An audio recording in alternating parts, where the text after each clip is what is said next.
is a presentation of the Match Talk Podcast Network.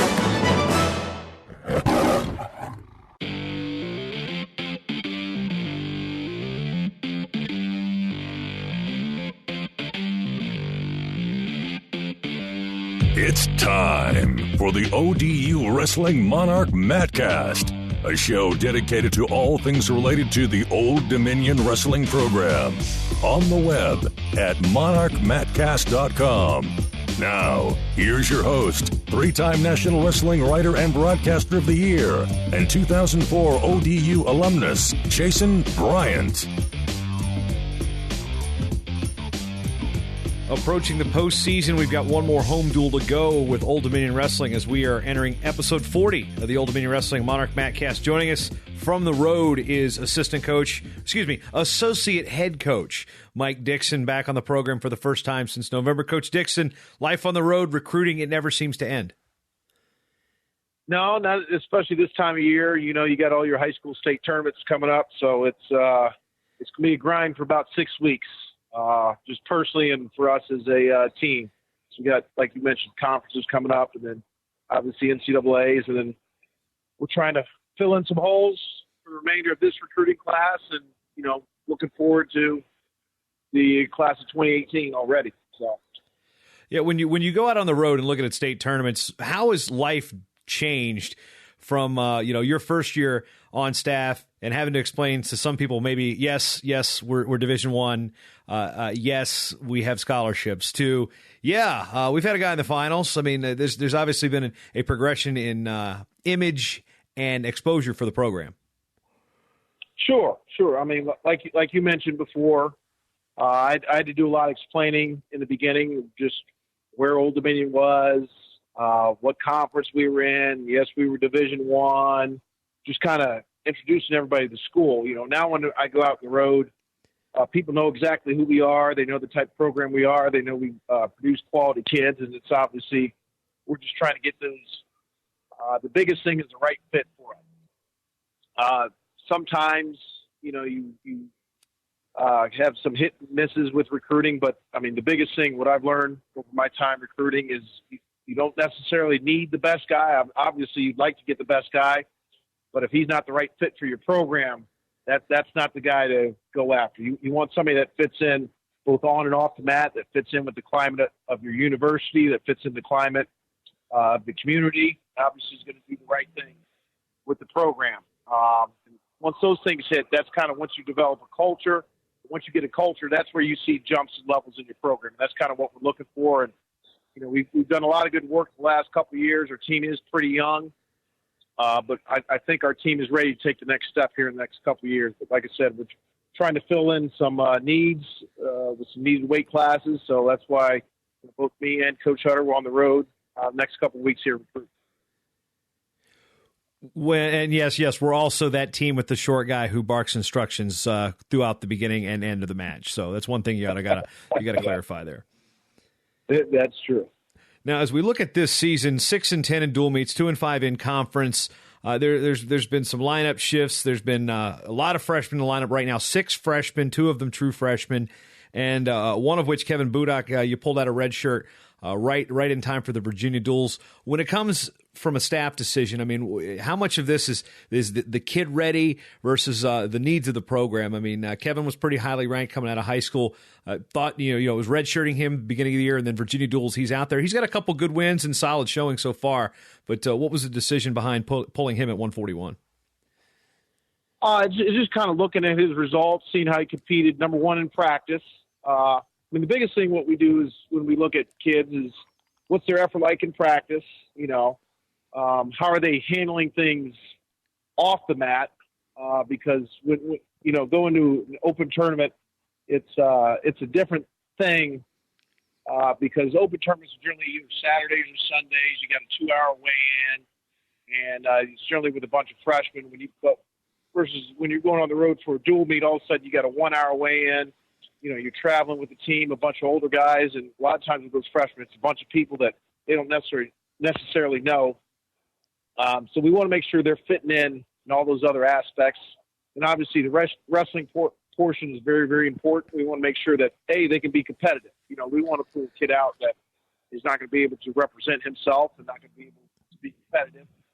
So, you know, we look at that, and obviously he had performed well in tournaments. He, early on in the season, had some good matches with some highly ranked kids, and he wrestled at Midlands unattached, and I think he went like 3-2 at Midlands, but he was actually a couple matches away from really getting on a roll there. And really after Midlands, it's kind of when we sat down as a staff and kind of made the decision that we think he's ready. We think he's competitive where, you know, he can compete in our conference schedule. So we ended up pulling him the following week against Eastern Michigan. I think that's when he made his debut. And, you know, with freshmen, you're going to get your ups and downs. And that's something as a coach you just got to be patient with a little bit.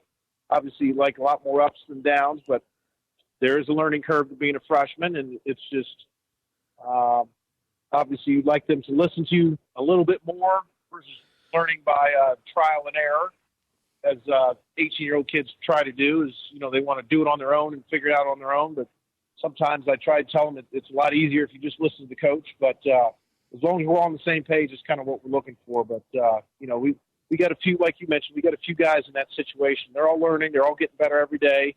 And, you know, we think we're going to have a good, strong showing here at the conference tournament. Yeah, I got to correct one of my statements. 3 true freshmen, you know, Will Hilliard at heavyweight and Antonio Agee at 174 pounds. And being the upperweight coach and having several bodies in the room at heavyweight, where's Will's progression? Where are guys like, you know, that are pushing him in the room, Eric Hall, Ali Wahab? I mean, having those bodies in the room, that's going to push your starter. But what about Will? I mean, it's a tough weight to be a true freshman at in Division I wrestling. Yeah, and especially for him, he's an undersized heavyweight too. So you're talking about throwing an 18-year-old kid that, you know, typically they're not as strong as a lot of those other guys. And, you know, like I said, he's weighing about 230 now. You know, I think in November he's right around 220. So he's actually put on 10 pounds during the season. But you're talking about he's still probably 30, 40 pounds less than most of the guys that he's wrestling. And then it's trying to develop him technically kind of on the fly, if you will. You know, I mean, he was with us this summer. But typically your upper weights, they typically need that redshirt year to really develop, get stronger and all that stuff. And Will has not had that luxury yet. So, like I said, a lot of stuff we're kind of learning on the fly. You know, we're going back, we're watching film, we're trying to make adjustments. And he certainly has the ability. You know, it may not have necessarily shown up in matches, but the kid's very, very tough in the room, and we just got to get that to translate over into competition. But I think the kid has a great future ahead of him. And, you know, it's just a situation where being thrown in at a weight class where you really need a redshirt year, he's wrestling as a true freshman. That's pretty rare. And, you know, like I've kind of keep emphasizing to him after all our matches is a lot of the heavyweights that he's having these matches with, I said their freshman year, they you know, they weren't having all the results that they necessarily wanted, but now they're starting to see some success, and he can be in that same boat as long as he works hard. So I think the future's bright for him as long as he just, you know, keeps his nose down, keeps grinding away, and keeps working hard. Yeah, and Antonio Agee, we've talked about his progression. I mean, another tough weight class for a true freshman. Has been wrestling better down the stretch, but again, you kind of get thrown to the wolves sometimes in some of these weight classes. And what do you think about you know, his progression coming from a well-coached program at Hayfield under Coach Roy Hill, and how is he fit into the program, and how is he developing at 174 pounds? Yeah, he's kind of in that same situation, and you know, like I said, he's gotten better. Since really, now we pulled him a lot earlier than we did Budak, but he's had a couple matches, and he's been on leg attacks of national ranked guys in on the buzzer to either beat him or take it to overtime. So he's proven he can compete with those guys. But with him, the biggest thing we're trying to emphasize with him is being consistent in the practice room, and that will translate over into competition. You know, so if we can get him more consistent in practice, I think the situations where, you know, he's got the 1 or 2 point match with the kid that's top 15 in the country, I think he's going to start ending up on the right side of those as he gets more experience and obviously stuff like that. So, and he's somebody that he needs to get stronger. And, you know, obviously we're constantly working with him on his diet because him and Budak are one of those situations where he also got to make weight every week. and in 1 hour weigh-in, it's a little bit different than high school, because high school you generally aren't necessarily having great kids, in dual meets, and you generally don't see your best kids till tournaments. But, with our schedule and just in college wrestling in general, you're going to see very, very good kids. So after an hour weigh-in, you need to obviously be feeling good, and that all comes back to diet. So that's something we have to educate our kids about, making sure they're putting the right things in their body. After weigh-ins, we're making sure that they're not doing the typical bouncing that sometimes your younger kids do, where, they make weight and all of a sudden they're plus 10, plus 12 over. We generally want our kids walking over about plus 7 away, so they're about a workout away from making weight. That's something that over time they've gotten better at.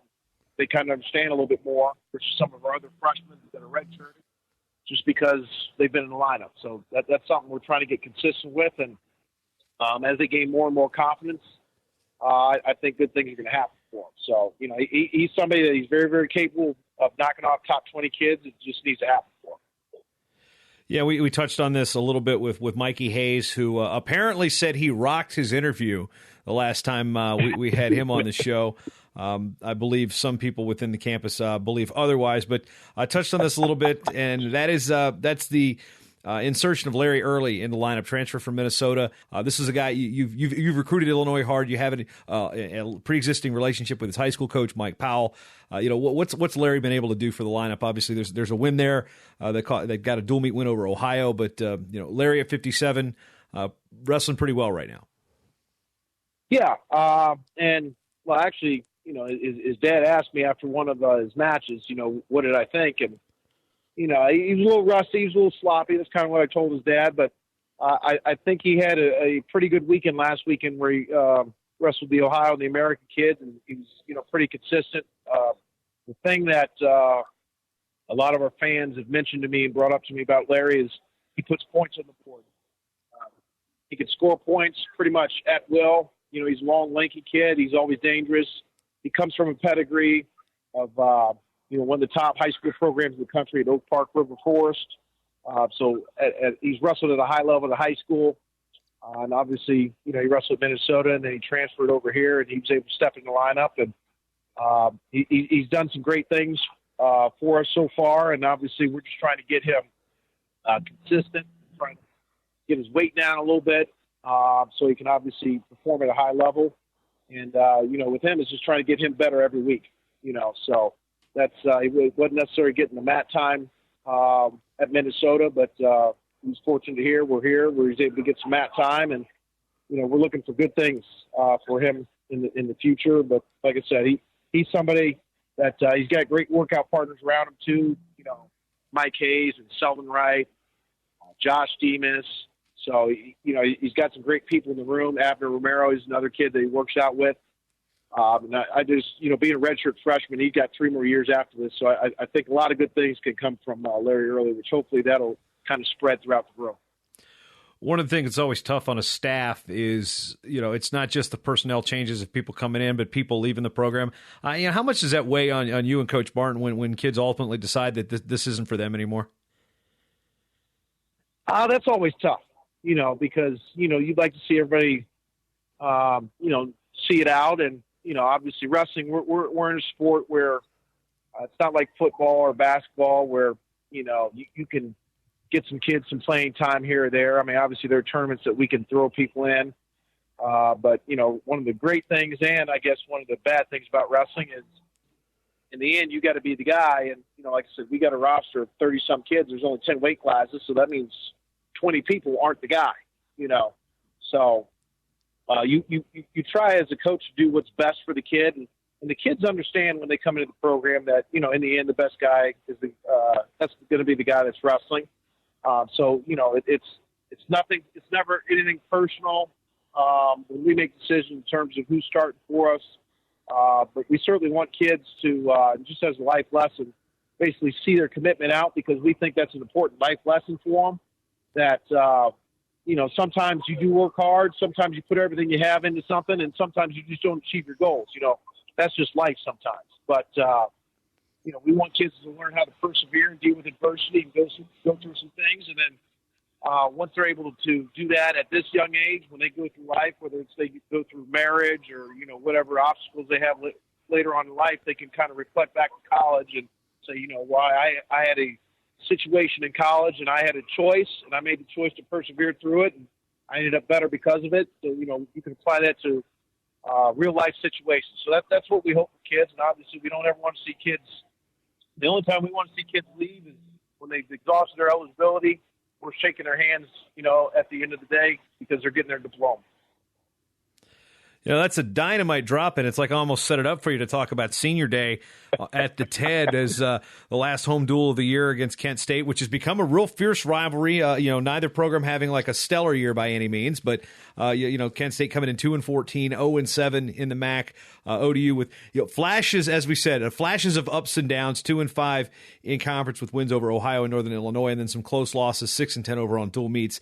The match against the TED, Jim Anderson's team, he's always going to put solid bodies out there. They may not have the success this year, but this is really, even before Old Dominion joining the MAC, the Kent State and Old Dominion just has that edge to it that like this is something that's it was brewing before the MAC, and now that they're a conference foe, this is a team that it's like both teams get up to wrestle because Kent State's been really good, ODU's been really good. It almost breeds fireworks.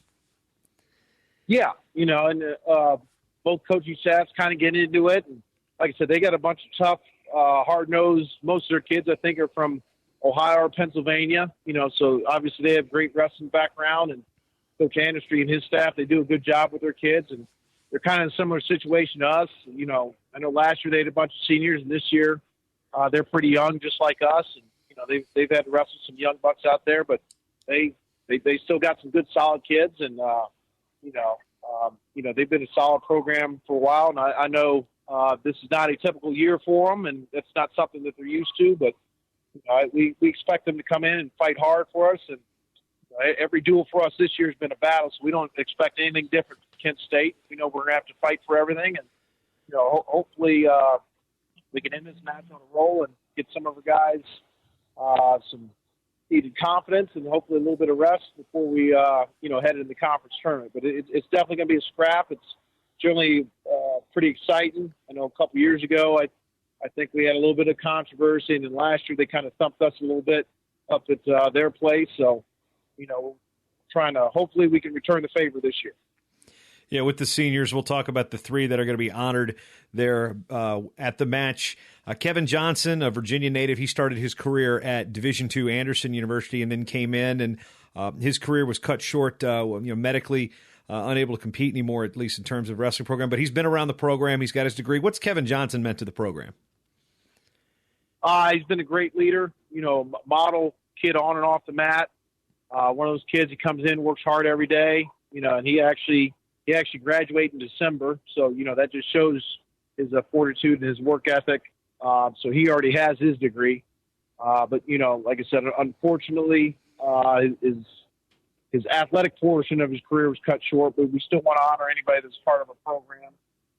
But like I said, he's one of those model kids that, when you bring in freshmen, he's one of the kids that you say, hey, if you follow somebody like him, you're going to be in a good situation. So, we're certainly proud of Kevin, and, we wish him the best as he kind of really ventures on into life, So, the wrestling portion may not have been necessarily what he wanted to get out of it, but he's meant a lot to the program, and we're looking for good things for him in the future. Yeah, people need to go back and also remember he's, when it comes to inter-squad matchups and battling, I mean, he had that win over Lenny Richardson in the inter-squad, He's like, hey, I know you don't know who I am, but guess what? I'm here. Yeah, he did. And, he's a tough, hard-nosed kid, but like you said, unfortunately, he was in the same class as Lenny Richardson, who's an All-American for us, But like I said, he's a tough kid, and he's very good in the room. And, I know he gave a lot of people a lot of problems. He beat up on a lot of people, So he was just one of those things that, he was in the lineup a couple times for us. But like I said, being the same, when you have an All-American in your weight class, sometimes it's hard to actually crack that lineup consistently. But he did a lot of good things. Talked to Mikey Hayes on the last episode. He's a guy that's really developed his new weight class. He said he spent a lot more time focusing on wrestling versus cutting weight from the early part of his career. Really got a shot to wrestle at the tournament this year, has some really good signature wins. Another Virginia native and a guy that's been kind of a real leader on this team as well. Yeah, and Hayes is somebody. He's one of those stories of kind of put in the work, and in the end, you start to get rewarded for us because Hayes actually started out as a walk-on for us, and he's earned a scholarship based on obviously his work ethic and obviously his wrestling ability. And he's a kid that last year he was trying to make 133, and that wasn't necessarily in the cards for him. So basically, he decided about midway through the year to kind of move up weight classes. And last year we had we had two seniors, Chris McCotty and Lenny Richardson.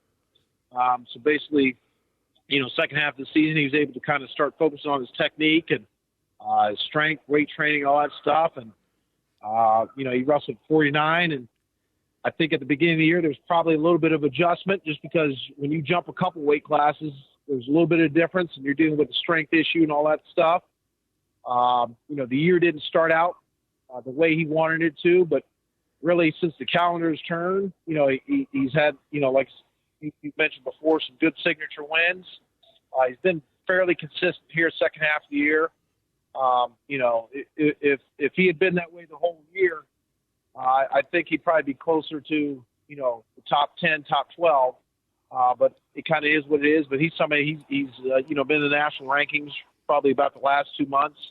And he's somebody that's been a consistent performer for us at 149.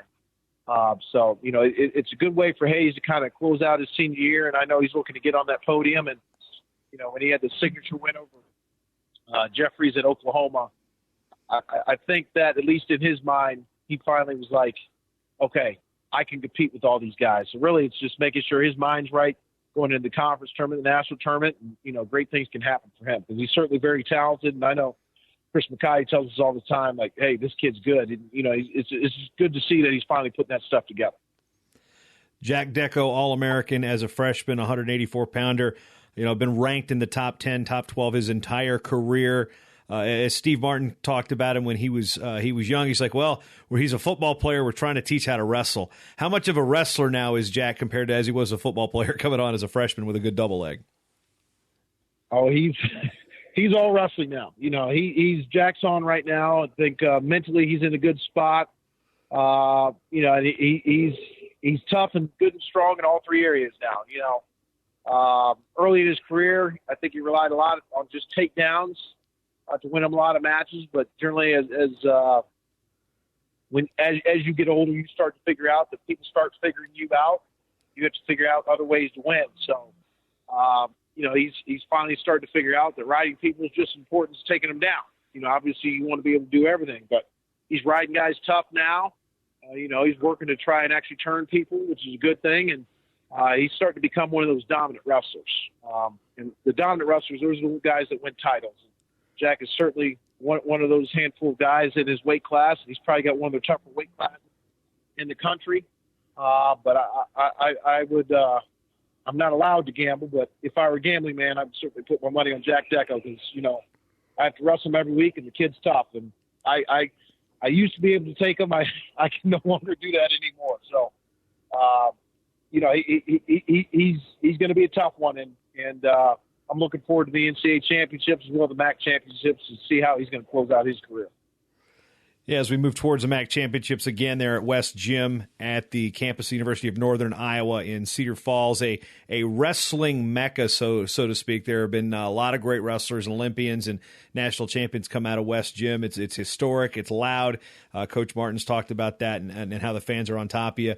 As we get closer to that, the Nationals are in St. Louis this year. I know a guy might be announcing that, so pay attention there. But as we look at the, I'm not going to let that one go for any time soon. I know that Charlie Church and Bill Calley are definitely reaping the benefits of that particular arrangement.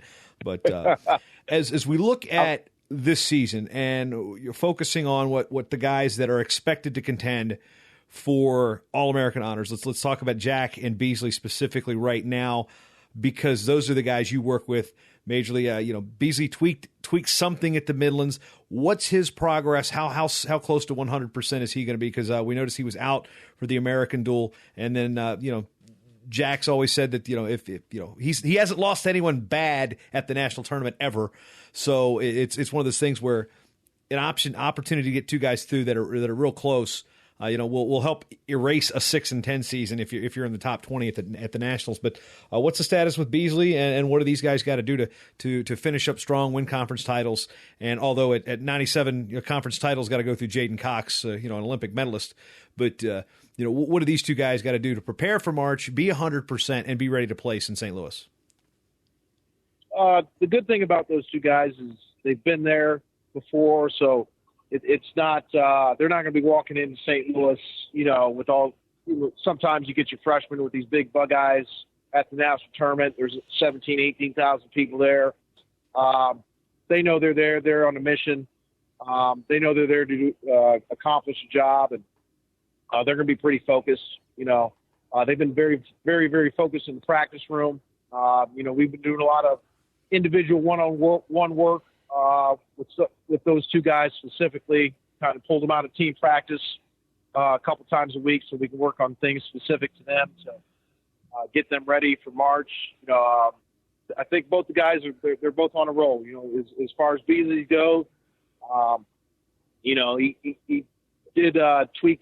Did a little tweak earlier this year, like you mentioned, in Midlands, and I kind of retweaked something a little bit at Ohio. So, that was just best to kind of sit him. And but mentally he's in a good place, and obviously Cox is kind of the elite guy at the weight class. But I think as long as Kevin believes in himself, as long as Kevin is attacking, I think Kevin has as good a shot as anybody, as well as Jaden Cox, to win that title. And his goal is to be an NCAA champion.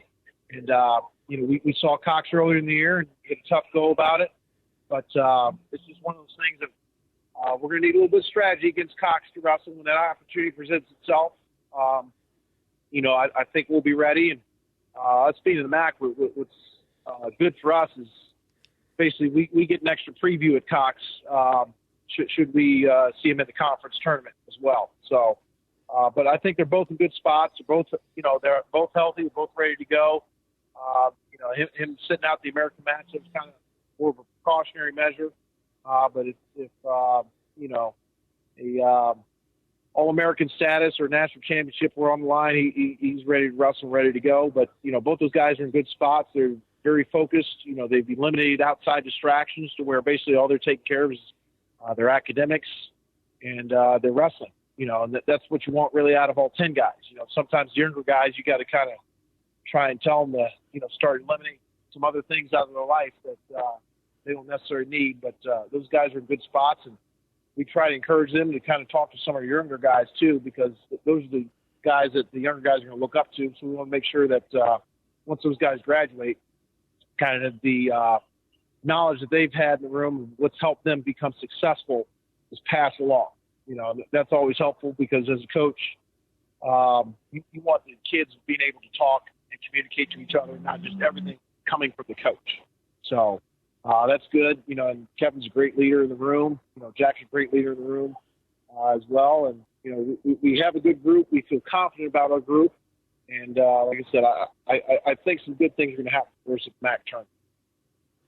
We're talking with associate head coach Mike Dixon. He's still celebrating the Cubs World Series victory months later, and out there recruiting. So again, the Monarchs in action at home on Sunday, February 19th, the last day of the regular season. College wrestling's regular season is done on the 19th. Get to the TED, 1 p.m. senior night against Kent State. Coach Dixon, enjoy the road, enjoy recruiting, safe travels, and I won't see you at the Max, but I'll definitely see you in St. Louis. I will see you in St. Louis, and I look forward to hearing your voice in St. Louis. Oh, how sweet. I'm just going to end it right there. This is the editing of the show, folks. You normally don't get to hear this. I'm leaving this part in. But thanks, Mike, and we'll see you down the line. We'll see you.